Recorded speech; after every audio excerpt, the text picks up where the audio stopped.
Olá a todos, Shalom! Sejam bem-vindos a mais um vídeo deste canal.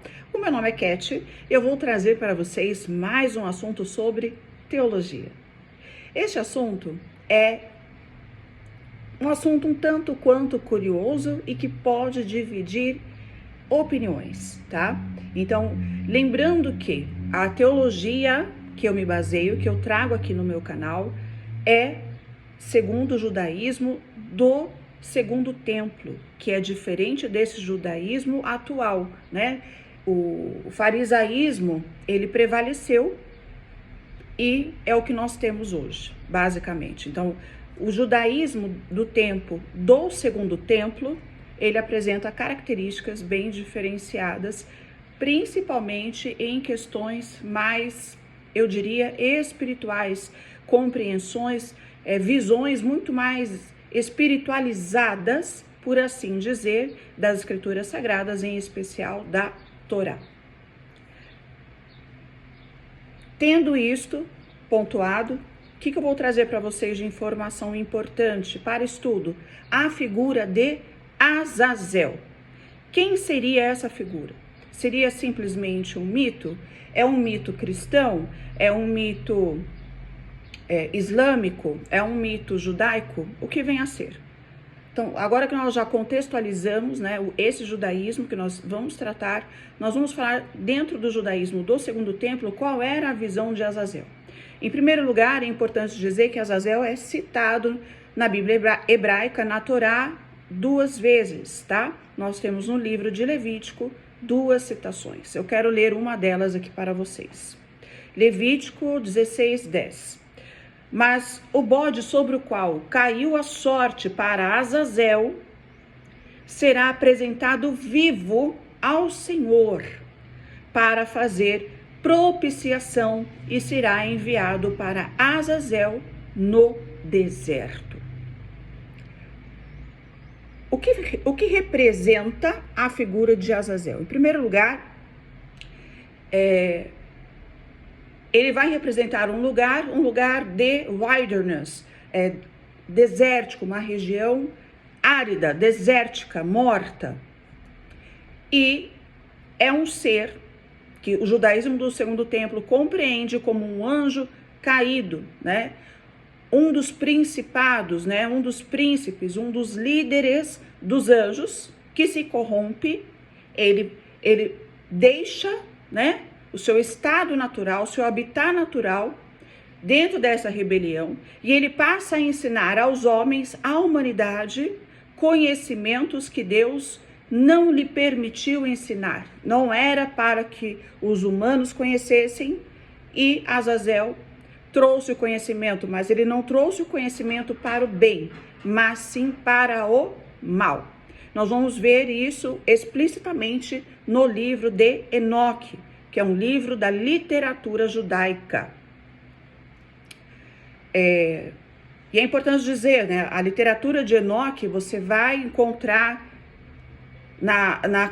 nos achados da caverna de Qumran, você vai encontrar ali textos do livro de Enoque datados do século II a.C. Então é de extrema relevância, em especial para o judaísmo do Segundo Templo. Mas ainda vou fazer um vídeo somente sobre o livro de Enoque. Hoje vamos falar aqui sobre Azazel.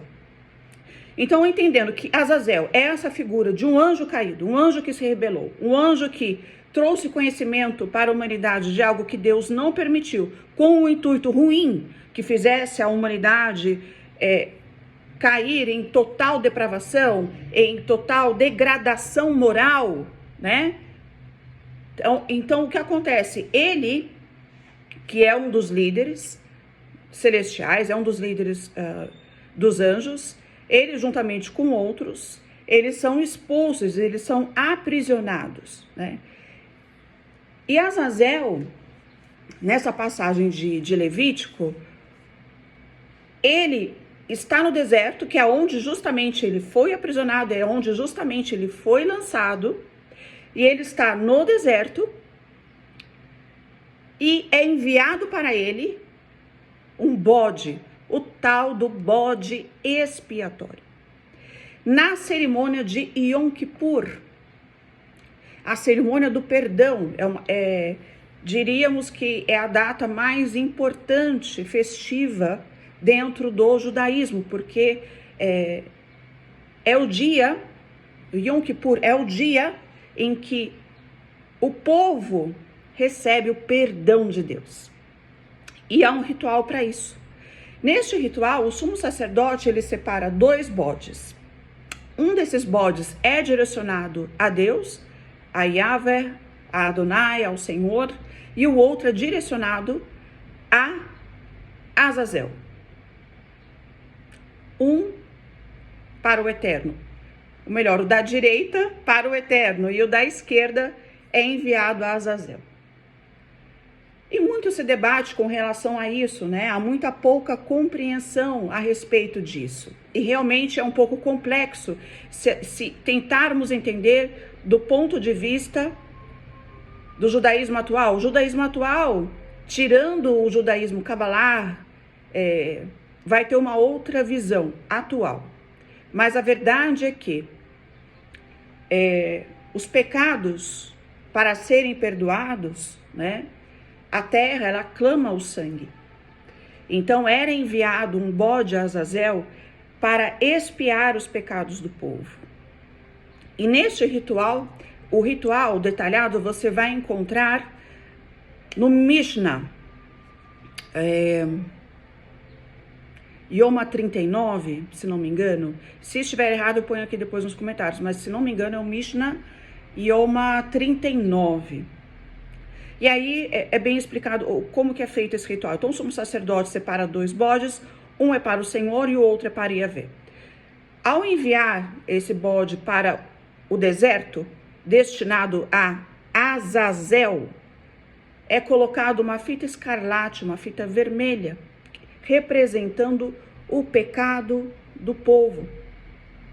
E quando esse bode era enviado, ele era lançado ao precipício.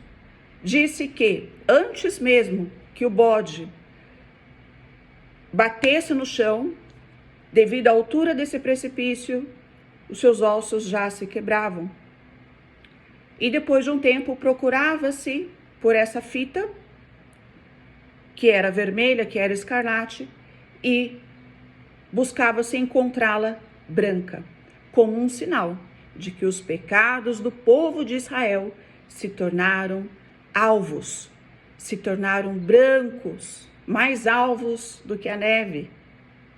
E nós vamos encontrar no livro de Isaías, capítulo 1, versículo 18, a respeito também da fita escarlate. Aí é melhor, fica mais fácil de compreender isso. E assim, resumidamente, esse ritual, então você tinha um bode destinado ao Senhor e um bode destinado a Azazel. E eu acho que eu troquei em algum momento aí.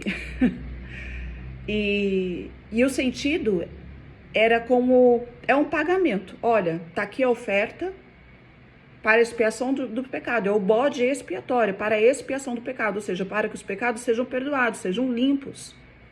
E a fita vermelha vai representar o quê? A limpeza.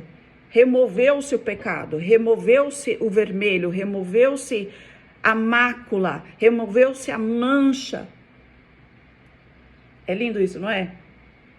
E então, quando encontrava-se a fita, agora branca, era um sinal de que Deus havia perdoado os pecados do povo. Mas quem recebia o bode era Azazel.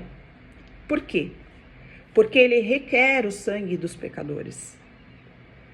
Sim, há uma dívida e essa dívida precisa ser paga. E um dado interessante, nós vamos falar mais sobre essa questão da dívida que precisa ser paga quando nós formos falar sobre o Geena, tá?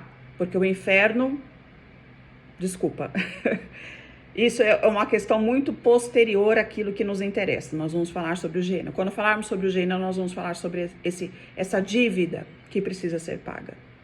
Então, era enviado o bode e o pecado do povo, então, era perdoado. Que bênção, maravilhosa, mais um ano se inicia. E então, a necessidade de buscar viver cada dia mais de acordo com os mandamentos de Deus, de acordo com a Torá, com as 613 mitzvot, né, os 613 mandamentos de Deus de acordo com a Torá. E aí, assim, um dado interessante, toda festividade judaica, ela inicia com o som da trompeta, né, do chifre, que eu esqueci em português como se fala. Toda festividade é celebrada com esse som. E aí o que acontece? E aí você vai encontrar também dentro da tradição judaica, você vai encontrar uma citação que diz que a trompeta, antes de ser tocada no Yom Kippur, para que o inimigo das nossas almas não nos acusasse diante de Deus, olha lá, você vai perdoar, eles são pecadores. O que eles faziam? Eles tocavam a trompeta uns 2 dias antes, mais ou menos do dia certo do Yom Kippur, para enganar o acusador, para enganar Azazel, no caso, e para ele não acusar o povo diante de Deus. Então ele era confundido. Aí tocava-se antes e depois tocava-se sim no momento que iria iniciar o Yom Kippur. Então são diversos detalhes. Claro, nós precisamos entender o Mishnah, né, que são contos, mas o que isso tem a nos revelar? O que isso tem a nos trazer de compreensão da Torá? O que isso tem a nos trazer de compreensão das escrituras sagradas, né? A representação do pecado através da fita vermelha, a fita esbranquecida, encontrada depois branca, como sinal de perdão dos pecados, né? Agora, efetivamente, o envio dos 2 bodes expiatórios, né? Por que a necessidade de um para Azazel? Por que não um apenas para o Senhor nosso Deus? Porque é uma dívida a ser paga. Isso é muito interessante. Basicamente, a figura de Azazel vai compreender isso, tá? É claro que vão colocar, principalmente no judaísmo atual, que Azazel é um lugar, tá?